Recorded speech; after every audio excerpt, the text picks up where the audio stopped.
Coming up next, it's the PrimeTime, PWR PrimeTime Live, the WrestleMania 36 edition. We're live here on WrestleMania Saturday. Damian Nelson, I'm along with David Hero. We've got a lot to talk about, including the matchups that are continuously still being added to WrestleMania. But we're going to look back as well tonight on some of the historic matches, the best matches in WrestleMania history. And we're going to go back to WrestleMania 25 and 26. We are also joined by Andrew Baydala, and it is going to be one heck of a show tonight. The Pro Wrestling Report Prime Time today starts live right now on Fight TV.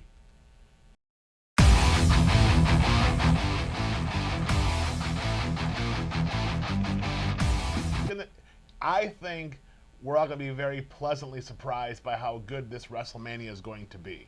Looks like we lost the stream for a moment there. I don't know what kind of shenanigans you got, but we are back now, hopefully on the same stream. We're live. These things happen. Yes. And what did you say? Because I missed all. Well, they missed all that. Well, what I said was I really believe that this is going to be an amazing WrestleMania. I think a lot of great things are going to be happening.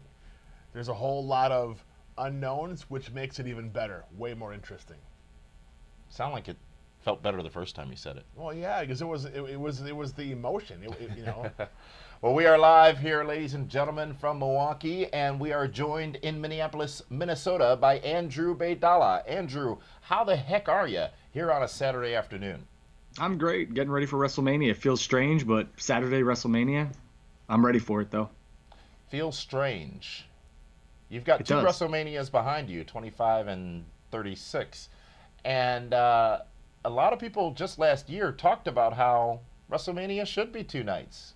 And now we got what we asked for, or they got what they asked for, and you're saying it feels a bit weird. If they were going to an arena for two nights, like let's just say Madison Square Garden, Saturday and Sunday, I'd be all for it. I love the WrestleMania vibe and feel from an arena. I know the stadiums are where they're going to continue to go. There's more money there, there's more fans, and that's basically all that, this is all about when it comes to WrestleMania. The biggest audience, biggest crowd, biggest everything. But I enjoy the arena feel, and I'm sure a lot of other people do as well. Maybe next year, pal. Well, WrestleMania 36 is upon us. David, this epic is becoming even more epic. They've just announced 2 more matches for WrestleMania. Why? There's 18 matches in total now. Granted, it spans over 2 nights, so that's still 9 matches a night. Do you think they're about getting ready to give us 2 5-hour epics? God, I hope not. I mean, here's the beauty of it. They've been able to edit everything. So what they can do is they can concise everything and make everything run smooth. You may not have the long entrances. You won't have all the dead space in between. They could realistically get through 9 matches in 3.5 hours. That's just my take on it, because God, I hope so. But not everything will be live. Remember, or will be taped. Remember, yesterday we found out that they are going to have live content as well. That's part of WrestleMania tonight and tomorrow. I think that's going to be limited, and the only reason for the live content is so that it looks like it is current. Otherwise, it gives everything away that the show was taped a week or 10 days ago. But by having some current things going on where you know that it is being live in those segments, it just makes the show feel live. Andrew, 36 is the WrestleMania. I think if you divide that by 2, you get 18, right? Yes. So, 2 nights of Mania, 9 matches a night. Wow, you are breaking down some numbers. Ugh. Yeah, I'm hoping that they just keep this to a solid 3.5 to 4 hours. The 5 to 6 hour window for people's attention span, I think, is going to be limited. But I guess you never know. There's nothing else on television. There's no sports. There's nothing. So I guess we'll have to wait and see. Yes, we will. There is no sports. There is no nothing. But there is something tonight. And it is WrestleMania 36. Maybe we should quickly talk about those 2 matches that have been added to WrestleMania as of just a little while ago, as announced by WWE. Now, these matches will occur on the pre-show, which starts at 6 p.m. Eastern Standard Time. And the first match will be a match featuring 2 female talents, 2 of the women's wrestlers. Natalya will go up against Liv Morgan. I'm not sure how we got here. I'll apologize for not having followed, but what do you think of this matchup, David? This reminds me of Aleister Black and Bobby Lashley. There's been no real build-up to this, except that they're both blonde. I mean, that's really about it. I mean, I love Natty. I mean, absolutely, she belongs at every WrestleMania. And Liv Morgan, they're trying to get her stuck out of neutral. But I just don't understand why they're doing it. Andrew, what do you think? Liv versus Natty at WrestleMania. It looks like... I think that might have been announced for tonight's pre-show. Yeah, one of them's on. I believe you're right. I think the women's is on tonight. This match has no build. I just think it's another reason to get two more, talented superstars on the show. But with this WrestleMania not being in front of a crowd, I don't see the need to add a match like this. I feel for Natalya. She's a very talented WWE, superstar, but this match does nothing for me, unfortunately. Well, I did not mention that we are live all over our social media networks and, of course, on Fight TV. I want to thank everybody watching us on Facebook Live, YouTube Live, Twitter, and Twitch. Right now, Bill D. Streeter over on Facebook, John M. Price, Wendy Simcoe, and my Mind Over Your Matter on YouTube, actively commenting with us on the show, which you can do live right now as well. And we will share some of your comments on air. I want to also remind you that we will be live again in, about 2-3 hours time, 4 p.m. Eastern. We're going to do it again, aren't we? With part 2 of our WrestleMania 36 pre-show. Overall, a 4-part series going over the course of the next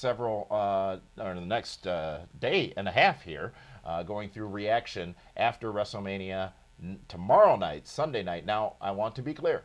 As I've said, if WrestleMania goes beyond midnight, don't blame us if we don't do a reaction show. But hold on, pump the brakes. That then says it's going to be 6 hours. If it starts at 6 o'clock tonight, starts at. I was going to ask how much coffee you guys have Eastern, had. I believe.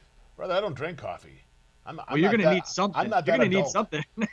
You're on for 12 hours straight, it seems. No, did I misspeak? We're 1 p.m., which is now. We're 4 p.m., which is later. And we're after WrestleMania unless it ends after midnight, and then we'll make a decision at that time. Right. Well, I mean, you're going to have to do these shows, then you're going to have to watch WrestleMania, and then you're going to have to come back on, right? I mean, it's a marathon for you We're boys. fans, bro. Drew, you're being I a hear you. buzzkill, bro. Jeez. Do you want the night off, Sid? No, Sid? I do not. Remember Shawn Michaels gave Sid the night off, and then Sid turned on Yeah. him? I have no I don't want him softball to turn tournament on right us. now. I'm good to go. No softball for me. Thank you, Andrew. But you know what we want to do is last week, Tuesday on PWR Reaction, we asked the question, which spirited a lot of discussion. What is the best WrestleMania match But I of all time? answered that question. You answered that question, but so did many of our tremendous fans and viewers answered that question, and many of the other analysts on the show answered the question as well.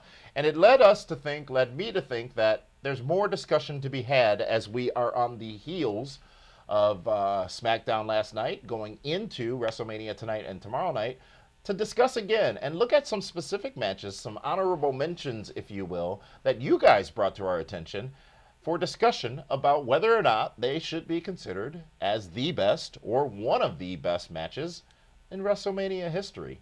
And I couldn't think of a better place to start, David, than at WrestleMania 25. It is, of course, one in the long streak of matches that The Undertaker would ultimately end up winning until losing 5 years later in New Orleans. But it was the first outing between The Undertaker and HBK Shawn Michaels. A little bit of histrionics. Well, their first outing at a WrestleMania.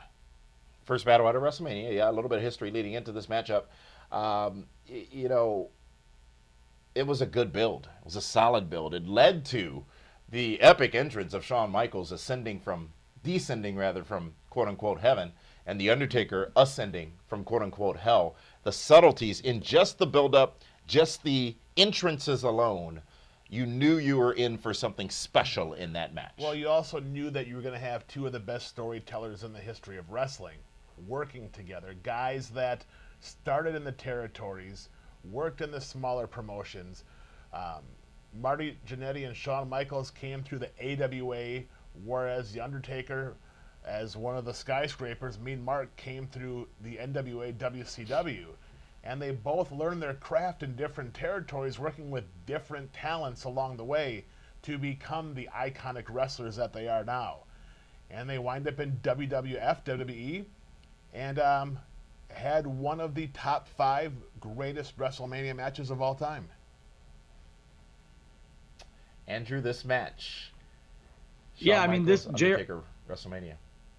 JR called this match icon versus icon, just like they did for WrestleMania 18. And I know, we'll talk about that. This was the main event in my eyes. I agree. The Heaven and Hell entrances were something that had never been done before. Shawn coming from heaven and Undertaker coming up through the hell. And I just thought the build that you saw for this, you knew, like you said, Damien, you were in for something truly special. And boy, did they deliver. I mean, absolutely tremendous match. They delivered a more than tremendous match, in my opinion. And there's so many little things that happened in the match. The Undertaker taking that dive over the top and landing on the cameraman, missing Shawn Michaels, well, missing the cameraman too, or the cameraman missing him. But the physicality, the build, the story, the psychology in the match was what was most impressive. You didn't have to think about what was happening. You were watching, obviously, great athleticism, but then the story comes into play.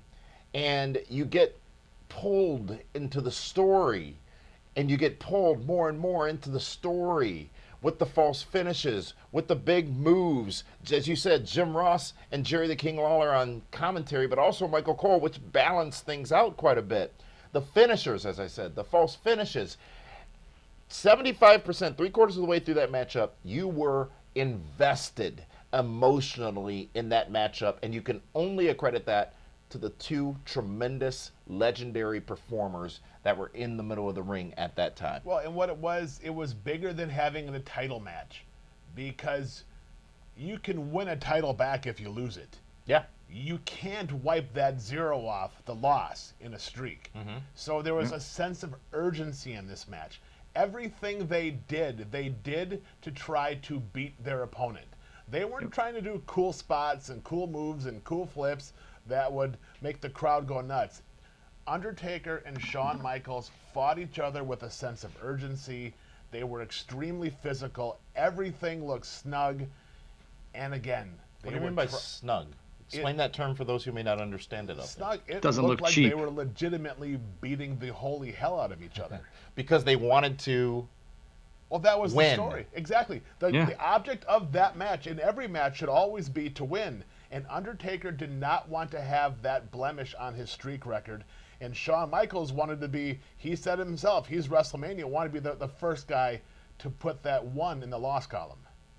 Yeah, for the past 2 years or 3 years leading after that, it was all about Taker's streak. The main events didn't matter. I mean, 24, 25, 26, 27, and even up until 28, It was interesting, this match. Taker spent the first 2 to 3 minutes just trying to land a punch.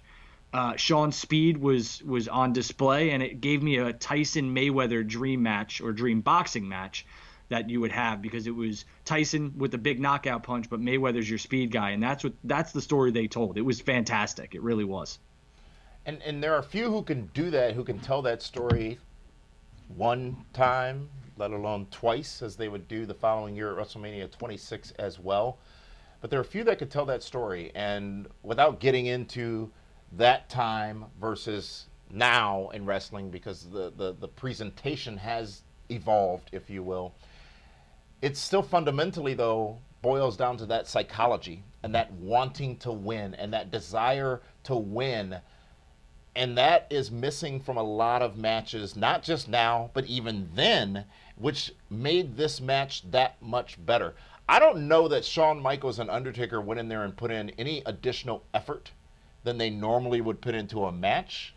But when you put 2 people in there who can put in that much effort and understand the business as they do, nothing less than phenomenal happens. It was 2 guys that are equal. They are both on the same playing field. I mean, you don't get a much more even WrestleMania main event matchup than Undertaker, who at the time was 17-0, against Mr. WrestleMania Shawn Michaels. 2 of the absolute best. I mean, you have to put Undertaker in the equation to being in your top 10, maybe even your top 5 of all time, because of how long he's been around, the matches he's had at the age he's at today. are second to none. So, Andrew, what, if anything, was missing from the contest between The Undertaker and HBK at WrestleMania 25? I had the privilege of being there live, which was the WrestleMania that almost broke my streak, actually. I almost wasn't able to go until actually the evening before I found out I could make it. But be that as it may, being there live, tremendous, great match. Actually presented better on television, though. But was there anything missing in hindsight looking at the match, Andrew? Man, I can't find anything that would be missing. I mean, we're getting real nitpicky here. Maybe I would love to have had Earl Hebner as the referee, just to add a little dynamic to that. I don't know. I know that he's been on I believe a couple podcasts here and there, and that's like his one big match. I don't remember his name, but it was like odd. I was looking because I believe for the next match it was Little Nate, right? Is that correct? Yes. So I didn't, Charles Robinson, I did not know who this referee was. So that would be the only thing. And I mean, if we're talking about a referee, that means they wrestled a damn near perfect match, and it was. So I can't find anything in this match. I mean, the drama was insane. The false finishes, Shawn almost working heel, the overload of submissions. I mean, when you got Taker in he there. entered as God. So, Right. Well, I mean, for some people, that's a heel. Yeah. Listen, I'm a Sunday church Catholic, but he looked like he was working heel there. God went on the second rope and crotch chopped the Undertaker. Yeah. That's kind of heelish. God would never say that. I'm not sure we should go any further with this conversation. With the road and the path you're going down to damnation. But you know what? It's just So you said, and we should have framed this before, and I apologize, but you said, David, when we talked about this on Reaction last Tuesday night, that the best match in WrestleMania history was not this match, it was another match. Of course. For me, it will always be, and you can't convince me otherwise, Hulk Hogan versus The Rock. At WrestleMania. At WrestleMania X8. 17, yeah. 17. 18, whatever it was. God, they dropped the Roman numerals. The numbers don't matter because the match was that fantastic. But I'm telling you, I mean, Shawn Michaels and Undertaker, it was great psychology. And again, you didn't see any crazy moves, with the exception of Undertaker taking that headfirst dive. Yeah. That was it. Well, no, Shawn got tangled up in the ropes, and they had his neck under, and then Taker put him into a tombstone. But yeah, there was no high risk. No, exactly. There was nothing crazy. The crowd level and intensity was, I think, right there with the Hogan Rock match. The only difference with this match, in my opinion, is they suspended belief. That, well, is Shawn going to win? Is Taker going to win? You kind of knew that Hogan was going to go there to put over, Rock. I don't know. I don't know if either match was obvious, Andrew. No, I don't think this WrestleMania 25 match was obvious at all, and I don't think the WrestleMania 26 was obvious. At times, it was kind of like, okay, this is obviously Shawn's farewell, but that match we'll get into later. When I watch WrestleMania 18 back, it is one of the best ever, but this match had me suspending my disbelief that Taker was gonna, have his streak broken and that Shawn, was gonna win. It was great. I mean, they told a great story. I don't think Hogan and Austin. I think that's because Shawn Michaels in the past had beaten guys like Big Daddy Cool Diesel, had beaten guys like Psycho Sid Justice, had beaten guys like Big Van Vader, had beaten guys like King Kong Bundy, legit giants in the ring. So Undertaker, a giant, but Shawn Michaels was beating giants way before that was even cool. Yeah, I agree. Oh, that's weird because that would make Shawn a little guy. Yeah. He not like 6 foot is little, but compared to them, he is little. You were going to compare Shawn Michaels to Ricochet? Size-wise, absolutely. I would sit here all day long and Shawn compare Michaels Shawn is Michaels at least 2 or 3 inches taller and at least 220 pounds when he was all gassed up. Yeah, I'd have to see Shawn Michaels. Was he during this matchup at WrestleMania 25? I don't know. He wasn't. I didn't see the weigh-in. No, Shawn was probably like $185 here, tops, maybe $190. That's 190 pounds, right? Yes. Yeah. And what are you saying? He was saying what I'm saying. They were very, if not the exact same, incredibly similar in size. Now, no disrespect to your boy Ricochet. Not my boy. Could he have had the same match that Shawn Michaels had? No, stop it. You're hand-eating this right now. You're spinning it. No, that's not the question. That's not what I asked. What I said, actually, I didn't ask a question. What I said was, they are the same size. 25 HBK, current Ricochet. Same size, just size. I'm not talking technical ability, talent. Okay. Obviously, there's no question Michaels is better. Let's talk 10 years from now. 10 years from now. Every one Shawn Michaels there is, there's 19 Ricochets. Size-wise? So 19 Ricochets would fit into one Shawn Michaels, you're saying? No, Because all I'm talking about is No, size. what I'm saying is for every guy the size of Shawn Michaels, for every one, there's 19 guys that are like Ricochet that aren't like Shawn Michaels, that are the same size. I mean, I remember Ziggler. Guys like Shawn Michaels, guys like Rey This is Mysterio amazing. are This is once in a absolutely lifetime, amazing. talents. This is amazing. Again, I've asked you this before on this show, but have you ever thought of running for political office? Because some of these people out there believe what you say, and you're not saying a damn thing. Here's the problem: it's a pay cut. Some of them. How about all of them? The statement I will stand behind before the spin doctor spun it: size only, visual comparison, side by side, tail of the tape. Shawn Michaels, Ricochet, Shawn Michaels, Daniel Bryan. Actually, Daniel Bryan's probably a little smaller. All these people you say are too small. Yes. They're the same size as But Shawn. at the end of the day, did any of them beat Undertaker at WrestleMania? Did I ask? Nope. Did I say anything about So their who won? wrestling The guy that talent? was 7 feet tall. He's the guy that won. Did I say anything about their wrestling talent or he's ability? He's talking about size. So I unfortunately I'm gonna have to agree that Shawn Michaels and Ricochet are the same size. I don't think they're the same talent. But neither one of them beat Undertaker at WrestleMania. Yeah, you're right. Nobody has besides Brock Lesnar. Yeah, and Roman did? Who did? The two guys that were equal in size and strength. Brock Lesnar's huge compared to the Undertaker. He's not taller. Oh, wow. Okay. But Brock Lesnar's believable. That's why he ended the streak. Brock Lesnar's the only guy who they could take that character, the Undertaker, and excuse my reference here, blow his brains out and still be able to come back because Lesnar's legitimate.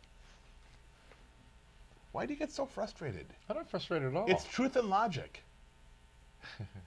That Ricochet and Shawn Michaels are the same size? Yes, that is truth and And logic. neither one of them beat the Undertaker at WrestleMania because That is short. also true, but that wasn't the statement. Of course it was. You said could Ricochet beat Undertaker at WrestleMania, and I said absolutely not. Dave says the best match in WrestleMania history, Andrew, was Rock Hogan, and that match was absolutely fantastic. And I think we have to quantify this. When we ask you what was the best match in WrestleMania, we're not saying what was the most physical. We're not saying what was the most technical. We're not saying which was the most exciting. We're not saying which one drew the most money, had the biggest fan interest, got changed randomly on SmackDown from a main event to another main event without any explanation. We're not asking you about those. We're asking you about, in your opinion, and why, what was the best match in WrestleMania. We've heard his. And Drew, I'm not sure we had the opportunity to hear yours as you were not on Reaction with us that night, but let's hear yours now before we move to take our HBK at WrestleMania 26. So the best match in WrestleMania history, in my opinion, is Bret Hart versus Stone Cold Steve Austin at WrestleMania 13. 13. We're actually going to talk about that matchup tomorrow on part 3 of our WrestleMania pre-show series. But give us a hint. Tell us why you're going to say why that is that match. Again, the storytelling was masterful. Ken Shamrock's involvement was, something. He was legitimate. He was the world's most dangerous man at the time. The double turn, it was just top to bottom, and that iconic photo of that blood from a stone. I don't think there's anything better. That match was just insane. It's insane for sure, and we look forward to talking about that one in more depth and detail. And we also appreciate the comments coming through on Facebook, Twitter, and YouTube right now, and we will get to some of those. One question that was asked earlier is, and I can't find the name of the person it was, so I apologize, but let us know it was you and we'll give you the credit. But the question was, what has been reported by many organizations this morning of why is WWE meeting with the White House this morning? And that is unfortunately not the story. The story is that the White House has elected to meet with all the leaders of the major sports organizations, of which WWE is not. So I don't understand why WWE is involved, because they've told us for years they're entertainment, not wrestling, right? It's sports entertainment. That's how they get there. Yeah. So you can pick and choose which one it is. But I think it's par for the course in these kinds of situations. Everyone needs to gauge when people can do what people can do, and talk to the players in the game to find out what that story is. I think you both are very smart individuals. You could figure out why WWE is in this discussion. Well, because Linda McMahon is head of the Small Business Administration for the current administration. That's why you are the man with this show.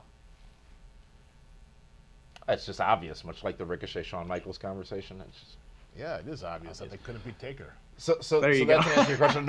Another prevalent comment in the comments today here on our socials is that Steamboat and Savage obviously was the greatest match, or the best match rather, in WrestleMania history. And Drew, you roll your eyes for what reason? Because it was a tremendous match.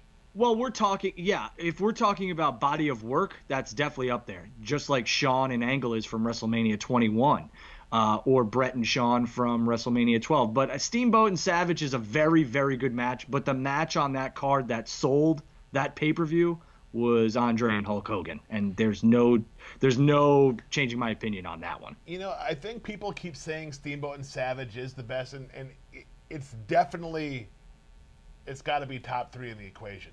But if you look at the matches on that WrestleMania, there was no other match like that on the entire show. So it absolutely stood out like no other.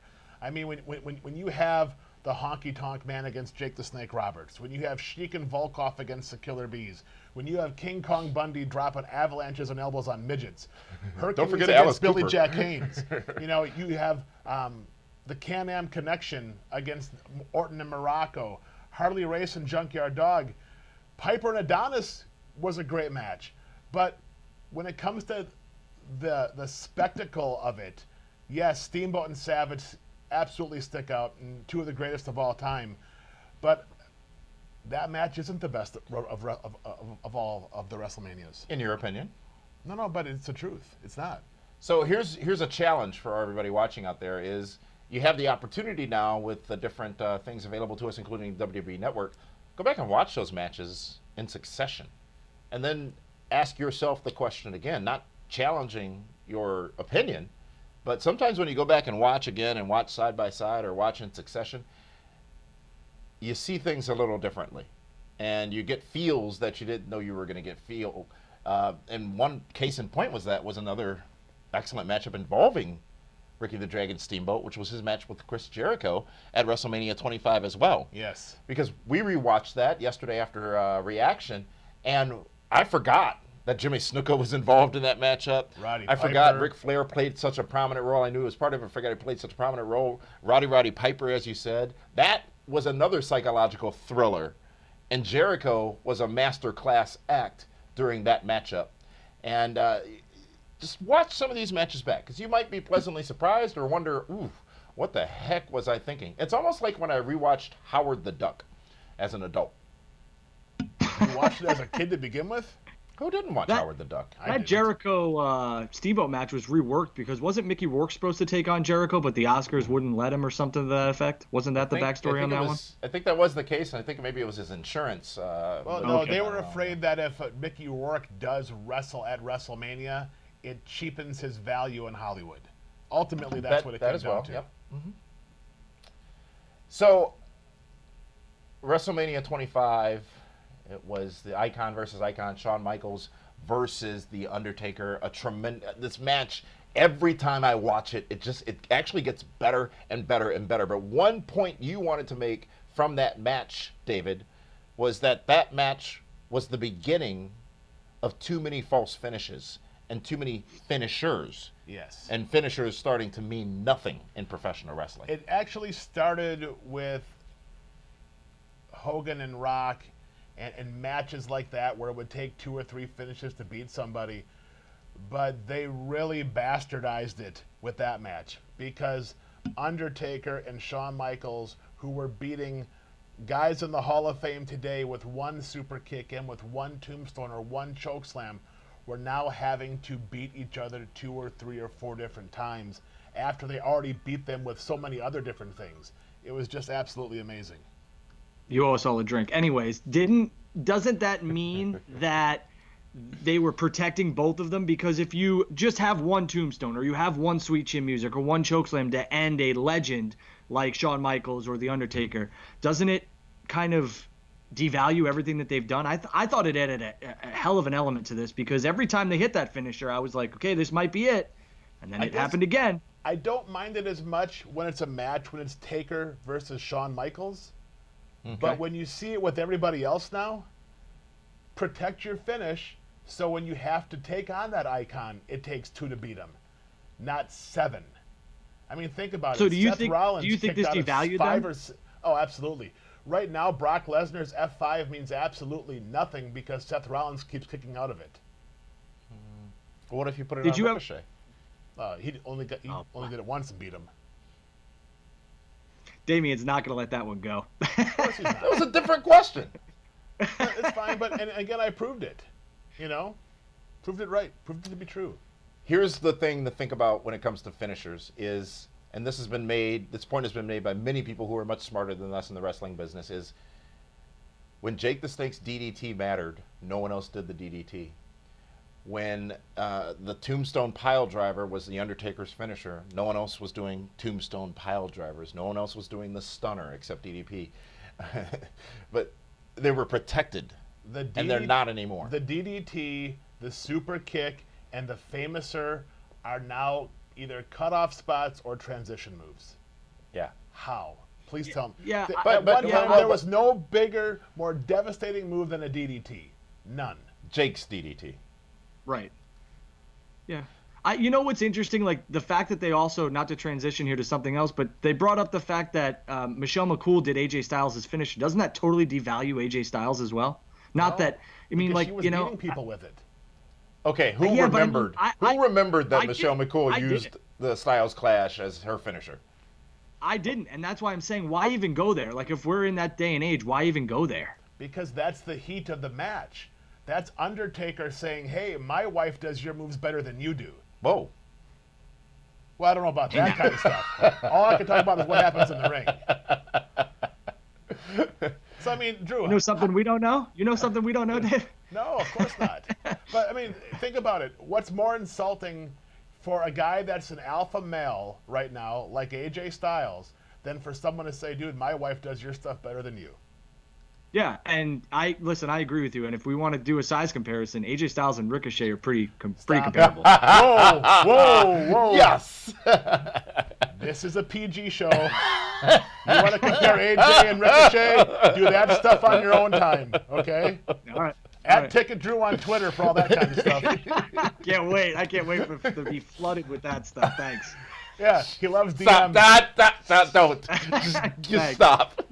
No. Next match. I love that. WrestleMania 26. The Undertaker and Shawn Michaels would go after each other again. And this one, the stakes could not have been higher. It was the Undertaker putting the streak on the line against the career of Shawn Michaels. And this would actually be Shawn Michaels' second to last match in professional wrestling after losing to The Undertaker 1 year after 25 at WrestleMania 26. You know what, though? But it was his last match because the other one was in a different area code, so that doesn't count, right? I think it was a bit more than a different area code in Saudi it's Arabia. fine. Or Australia. Was But- it Australia?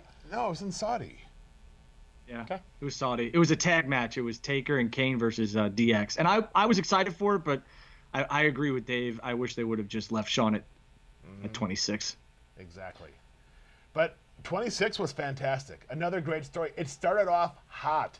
In both matches, they never truly locked up. They went to go straight for a fight. And that's, again, when you know there's a sense of urgency. There's no titles to win or lose. Titles mean nothing right now because it is a streak against a career. It's one thing you can't get back in either one of them. And they were both wrestling and fighting like that's what it was meant to be. They wanted I to think win. they learned their lesson too, right? They put them in the main event, right? I mean, they had to. Well, you have to because what match could have topped that? Bret versus Vince.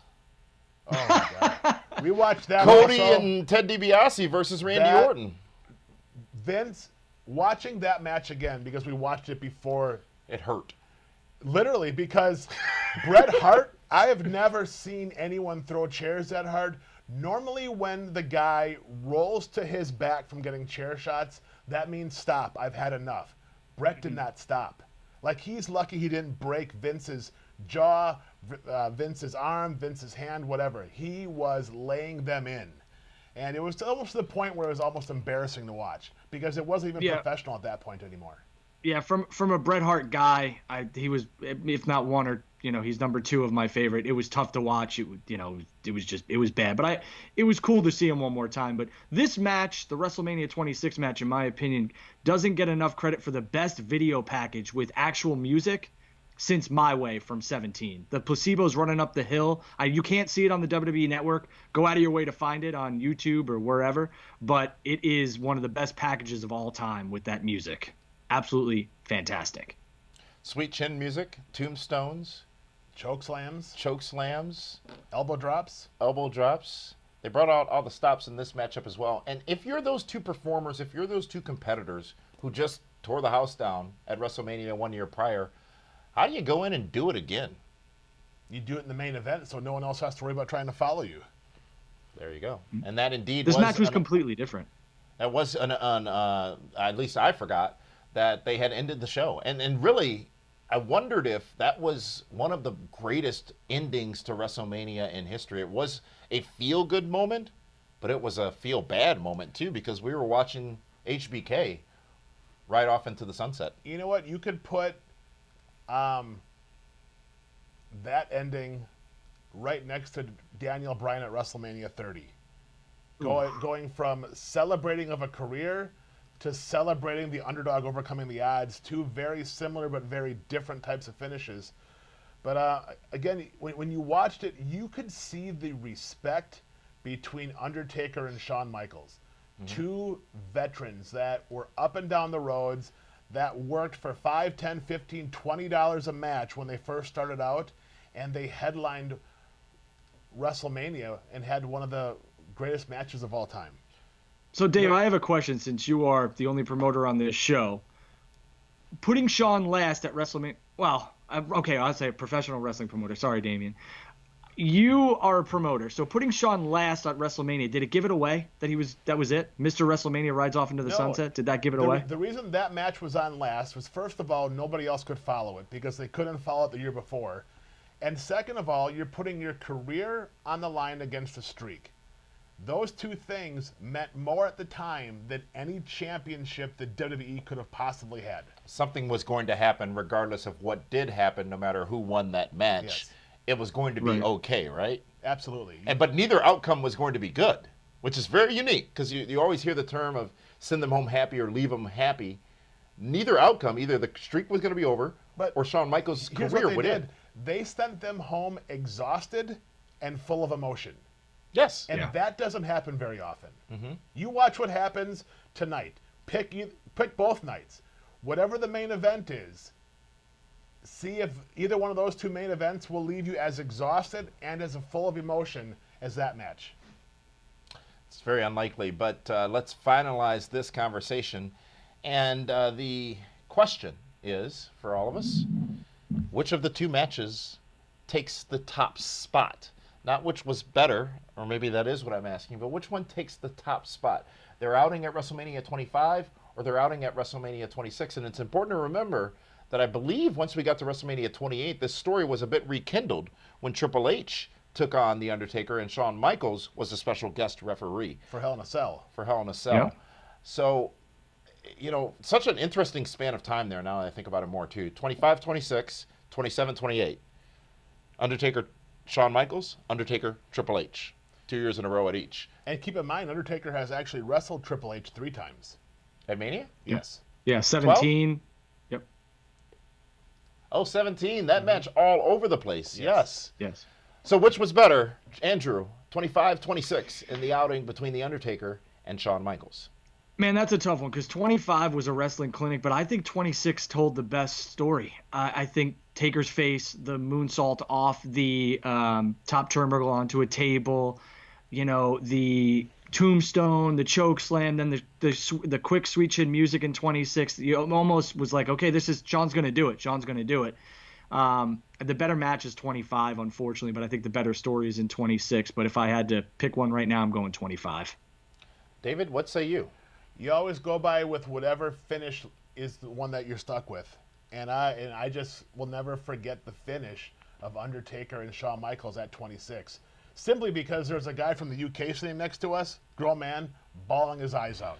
Legitimately upset, heartbroken. Which means they did their job. They gave everybody everything they could have asked for and more when you have grown men crying because they believed that much. Yeah. That and Ric Flair. I've never seen grown men crying in an Ric arena Flair or a cries stadium. all the time. No. I'm talking about fans. When Flair retired at 24, it was nuts. I've never seen anything like that. Yeah. Too bad he didn't retire. But TNA doesn't count. Different area code. counts for Sting. Unfortunately. We are taking your comments here live on our social media channels. Thank you for joining us. I want to get to a question asked on YouTube by Daniel, who wants to talk about something we don't plan to talk about, but struggled with whether we were going to talk about, which is WrestleMania 30. That main event being the most meaningful WrestleMania main event in the last decade. I believe that's where, is that where Daniel Bryan was in the main and he won the championship, the Bourbon Street Miracle, which wasn't on Bourbon Street? The most meaningful main event in the last 10 years. I hope he's talking about Undertaker versus Brock instead. No, he's talking about Daniel. No, you first of all, the most. You're not. Should you address this? Of Because course you I hated should. that. What? I hated what? The whole Daniel Bryan saga at WrestleMania 30. I'm right there with him. The most meaningful main event in the last 10 years is going to be John Cena and The Rock. It put more eyes on WrestleMania than Daniel Bryan ever did. Did Mike Tyson put more eyes on WrestleMania But than they did? that was more than 10 years ago. Absolutely. That was He why said- he Bret said Hart the was last 10 released from years. his contract to get Tyson. I'm trying to stay in this question mark. I think Daniel is talking about Undertaker. No, he's talking about Lesnar. Daniel Bryan. So if he's not talking about what we wanted to talk about or did think about talking about was that match, Undertaker versus Brock Lesnar at WrestleMania 30, because it too held a tremendous significance over the span of WrestleManias. The streak, in which we're talking about in the Undertaker's matches with Shawn Michaels at 25 and 26, the streak was over. And we were there live. I think you were there as well, Drew, in New Orleans at the Superdome. I loved it. I loved the streak fact ending? that the Undertaker lost that match. I absolutely loved it. Wow. Do you know why? Because it was brave, it was risky, and that was the only time they could have done it. It's the only guy that could have time it ended it. made sense. Yeah. And the fact that the fans reacted the way they reacted, much like you just said about WrestleMania 26, WWE did it again. They get chastised for their bad booking, bad creative decisions, whatever it may be, and much of that is deserved. But in this instance, they took a bold risk. They killed off Captain America and Iron Man, Well, and here's like how the you- Avengers did at here's how this you have to look WrestleMania, at but it. they didn't really kill him off. They beat Undertaker when Undertaker was still the Phenom. Yeah. Still a stud. Undertaker loses now. He's 70 years old. He's going to lose. But they beat him still towards the end of his prime by a legit beast and a monster. Because Brock Lesnar, let's face it, could beat anybody on the entire roster right now. Yeah, I was on the floor for this one, and I can tell you that the reaction was insane. I did not get to see the WWE production until I got back to the hotel room, and man, did they nail it with the crowd reaction. I mean, I have never seen crowd reactions like that in my life, and they were hysterical, and they were spot on. Spot on. You know, being in the crowd was interesting to watch, as you talk about with the reactions, of course, that we got visually, but we're in a more intimate setting in the suite with about 20 of our closest friends, and you could hear a pin drop. I mean, yeah. everyone was just, it was uniform. It was just, everyone Everybody was was waiting- shocked. They didn't Yeah, know everybody was how to wait- react to this happening because you never thought it was going to happen. They had 21 years Well, and you also had been figured, invested. and you also figured Brock wasn't going to end it because we all felt he truly wasn't in favor with WWE at the time. It's a part-timer. Because he's the guy that left. Well, I'll be damned. We were all wrong. Like don't think everyone- anybody was believed it all on until they cruise put up that control. Everyone graphic. thought Taker was going to just win that match. And when he didn't, wow. I love Yeah, it. I don't think anybody believed it until they put up that graphic. I really don't. I think people were waiting that for the was match it. to be restarted, and then that graphic came up, and you could see people just, "Are you kidding me?" It was great. Great. It was that one of the best works ever? Because WWE did work the crowd that night, Yes. right? Yeah, they did. And it was, what I mean by that is 1, 2, 3, Heyman's reaction, Brock's reaction, referee's reaction, silence from the commentators until Michael Cole goes, the streak is over, and then silence. No music, no announcement, graphic. Yeah. And Brilliant. And let's not forget that with Brock Lesnar ending the streak made it a lot easier for Brock Lesnar to then go and destroy John Cena at SummerSlam. He had street cred. Yes, he did. Well, Daniel, hopefully that answered your question. And earlier we talked about who'd asked him about the WWE meeting with administration officials in Washington. That was a user by the name of Serengeti Tiger. Tiger King? No, Serengeti Tiger. Oh. He's where tigers should be, not in Oklahoma. Isn't it the same thing?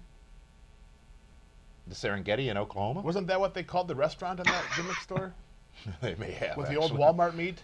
Well, look, so you got to do what you got to do. Dave, you going to book Joe Exotic? Maybe in 23 years. He's a little busy right now. We want to talk about the rib we fell for earlier today? What was that? That we thought someone had scored an interview with Joe Exotic from jail? He thought someone had scored an interview. I pulled to David Hero. I just read the headline and looked at the thumbnail. I didn't go deeper into the article because it did sort of look like him in the thumbnail. Thumbnail. As soon as we turned it on, it was supposed to be Stephen Colbert said he had an interview with Joe Exotic from jail. Nope. And we're watching, and I'm like, wait a minute, if he's in jail, why is he wearing a necklace? How is Tiger King mentioned on each and every one of these broadcasts that we've been doing? How's that happening? Because it's over. I mean, everyone knows someone like that, especially if you're in the wrestling business. Let's go back to Bret versus Vince at WrestleMania 26. And I don't think we got your thoughts on that match, Drew and Andrew. You did talk, and David, you did talk about the chair shots and whatnot. But how about the entirety of the Hart family being on Vince McMahon's side in that? I don't think we should call it a match. I don't think it was billed as a match, right? It was a fight between these two men. That was significant. Yeah, it was. Yeah, that match was so painful to watch, even though I wanted to see Bret Hart come back so bad from being a fan as a kid. It was just tough. I was so grateful that we did get to see him and he got his farewell and everything else. But I think that's one we probably could have just left unhinged. So the family being involved, the Harts being involved, Bruce Hart, referee, right, David? Yes, he was. Oof, yes. Just brutal. So I asked the question about this matchup because we're really spanning the course of WrestleMania 25-26 right now. I asked a question about this matchup between Bret Hart and Vince McMahon at WrestleMania 26. Should this match had been much more than it was? Because the backstory there was tremendous. It should have been a tag match. That way you could have protected Bret, let Bret come in and just do his spots that he could still do at the time, and not just have it. I mean, it was a waste of time. It went so long. Yeah. It killed. I mean, maybe Yeah. Vince felt he owed it to Bret to just take that ass whooping, but he felt it for the week after, if not 2 weeks after. Yeah, but even that presentation-wise, it just hurt. Well, Bret's in there with the long jean shorts, Skorts. Oh Skorts. God, No, those what are those called? those shorts were so painful. Jorts. Jorts, yeah. Yeah, those jean shorts, yeah. This match had the potential maybe 5 years ago to be Vince and Hogan from 19, because that was one of my favorite builds and one of my favorite matches. But it just didn't deliver, unfortunately. 5 years before the match happens, what you're talking about. Right, correct, yeah. Brutal. Well, I guess we've given our answer, at least partially. The best WrestleMania matches of all time, but there's more to talk about, David. Oh, there's always more. Because we're live again in just, 2 hours' time, 4 p.m. Eastern, before WrestleMania's pre-show. And the next series of matchups we're going to talk about is from WrestleMania 3, Andre the Giant versus Hulk Hogan. And then we're also going to talk about, Steamboat Savage. Why not? We'll talk about that as well and compare those two matches. And some of the points we'll make have been made here today or earlier in this episode, but we'll go into more detail about them. But before we do that, there's another match we have not yet previewed that occurs either tonight or tomorrow night at WrestleMania A or B, and that is the Boneyard Match. It's the Undertaker one-on-one with AJ Styles. McCool or Styles clash or not, this match, I think we should treat it as a graveyard match, but this probably is one of the cinematic matches that we're going to see over the course of WrestleMania, which means I wouldn't expect to see it on the same night as the Firefly Free Bird Ranch. Yes, that'll match. be tomorrow night. Okay. But Undertaker one-on-one with AJ Styles. Undertaker is, I guess, an American badass again. Great promo on Monday night. Talk people into their couches for WrestleMania. Drew, what are we going to see in this match? Yeah, I think this is going to be a match full of gimmicks and full of things that are not going to take place in the ring. I'm looking forward to it. I think AJ and the Undertaker going to put on a fantastic display. I don't know exactly what it's going to be. It has hints of a buried alive or graveyard match, so I'm intrigued. I think the aura around this match is going to deliver, and I think it's going to be very cinematic, almost like Cena and Wyatt, just because this match doesn't need to be held in a ring, and I think that's the way to go with this one. David Hero, what do you say? What would you do in this match? I wouldn't be a bit surprised again if we see somebody else's wife pop up. I mean, you've brought her into the storyline, Michelle McCool. Unless I don't know if you noticed it a couple of weeks ago when WWE put out like some of the best women champions of all time, they left Michelle McCool off the list for her to tweet about it. And once again, it's always right in front of us. You just have to see it. Yes. Where even Undertaker threw a tweet out there too little too late. He tweets? Apparently. It's got to be interesting. But, yeah, I fully expect, I wouldn't be surprised if Michelle McCool is there. Maybe she even gives AJ Styles a Styles Clash. Oh, God. Well, I mean, it should be fun. It should be interesting. Hey, they can protect a lot of stuff in this matchup, right? Because AJ and Undertaker are in two very different places in their careers, physicality-wise, and what they're able to do in the ring-wise. This may be a benefit that this match is not going to be live. It's a punch and kick style match. It's a fight. So they don't got to worry about doing Pele kicks and everything else. It's just going to be punch. It's going to be old Memphis style. Are Gallows and Anderson going to be in this match as well? Because he did say to bring your... That's a great point, Andrew. Yeah. He did say bring them. He would bring some disciples or whatever it was. He did say that. His Holy Trinity. And again, another reason why you can hide, certain things about the match when you can involve other people in it. Now, we are and have committed to you to be spoiler-free through WrestleMania, so this lasts through tomorrow night, obviously. But that's a great question, and I want to hear from all of you out there using the hashtag PWRLive. Who are the Trinity of... the Holy Trinity, what did he call it? Who's going to be with The Undertaker to thwart the efforts of Gallows and Anderson, if so, at WrestleMania, either tonight or tomorrow night? I don't know who it could be. I mean, there's 18 matches already. It could be the Acolytes. Really? Why not? Yeah, Bradshaw's going into the Hall of Fame. Could be. It could be the Acolytes. I doubt Kane's going to show up. Do you guys think this is the last time we see these two fight, or are they going to wrestle at SummerSlam in an actual ring? Or do you think this is it? I think this has to be it because it's a gimmick match that should be the be-all, end-all. This is a blow-off match. Because why have a regular match? Yeah, no, I agree. I just wonder if they're going to try and do something in front of a crowd just to get that reaction and to actually have them in a ring. That's just my thought. WWE's known for wanting to get the actual action in the ring. So, but what do they get out of it at this point? What will make things different? Because the match is already booked. I think your point is incredibly valid for build-ups and getting places to figure out where the fans might be, which direction they might be going in. But at this point, we're at the end of the road, like Boys and Men would say. No, I agree. Especially, if they're going to do a gimmick match, you're 100% right. Normally this is a blow-off, Hell in the Cell, ladder, last man standing. They could bring the Inferno match back for SummerSlam. No. You didn't like the Inferno matches? Terrible. Dangerous and terrible. This isn't Taker's last match, is it? No, absolutely not. I thought his last match should have been after 30 when the streak ended, and then I thought it should have been after Roman beat him because he left his gimmicks on the aisle there, and then they went down to hell. Undertaker's last match will be at a WrestleMania. It'll be the weekend he goes into the Hall of Fame. Okay. I would like to see his last match in a cast. Again, but I think they're going to separate the two. Because Shawn Michaels is not in the Hall of Fame yet.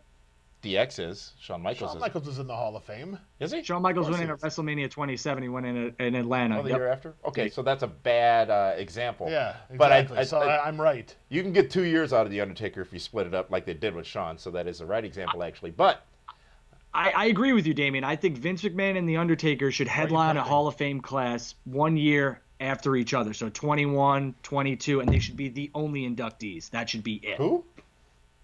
Vince McMahon and The Undertaker. So you have Taker headline, let's just say, the Hall of Fame in 2021, right? No other inductees, just him. Have people come out and talk about him, and then give him his hour or 40 minutes to talk, which he probably won't, and then have Vince the next year and just Vince. I think Vince is going to go in. It's going to be posthumously. Yeah. I don't think he's going in while he's alive. You're probably 100% right, but I would really like to see Vince and Taker go in just by themselves. And I know we're going to get Taker, but I think Vince should go in while he's still here. Yep. That's a whole other subject in and of itself, is how do you do an Undertaker Hall of Fame induction? Everyone's dressed up as minions. You can follow Andrew on Twitter. That's at TicketDrew. And thank you for joining us. We'll see you again in a couple of hours as we go with part 2 of Primetime Live here on WrestleMania Saturday. Thank you for joining us, Andrew. And David. Yes. We went in a lot of places on this episode. We're going to go to a lot of places on our next episode. But there's one place you can go right now to save on your collar and elbow gear. Yes, go to Collar and Elbow Brand. That is the wrestling brand with some street fashion. collarandelbowbrand.com. Use the promo code. Get ready to write this down. It's simple. It's PWR360. Go there right now. A huge sale, already 20% off. Use our promo code PWR360 to get another 10% off at collarandelbowbrand.com. Again, we are live with you at 4 p.m. Eastern today, and then after WrestleMania tonight. And we'll do the same thing tomorrow, ladies and gentlemen. If you didn't check out yesterday's edition of the Pro Wrestling Report Primetime Live, you can do so. Remember, we are live each week, Monday through Friday, on Fight TV. Fight TV, which is also showing WrestleMania on pay-per-view. You can order it there. First time opportunity for a fight showing WrestleMania. And Medusa, Alundra Blaze, is going to be in the Fight TV chat room on the app during WrestleMania tonight. She, you do want to hear what she has to say. I guess she always has something creative and witty to say. Indeed, she does. Thank you to all of you who have joined us socially on the show, and your comments will live forever, as will comments that come after this show was live. Hold on. Keep that in mind. Your comments live forever, so be nice. Forever, ever? Forever, ever. Sorry, Miss Jackson. For that one, this is Damian Nelson saying thank you so much for joining us. We'll see you again at 4 p.m. Eastern Standard Time for another edition of Primetime Live on WrestleMania weekend. Have a great couple of hours off, right? Just a couple of hours. Well, a couple of hours off from us. Sure. We'll see you in a bit. Thanks for joining.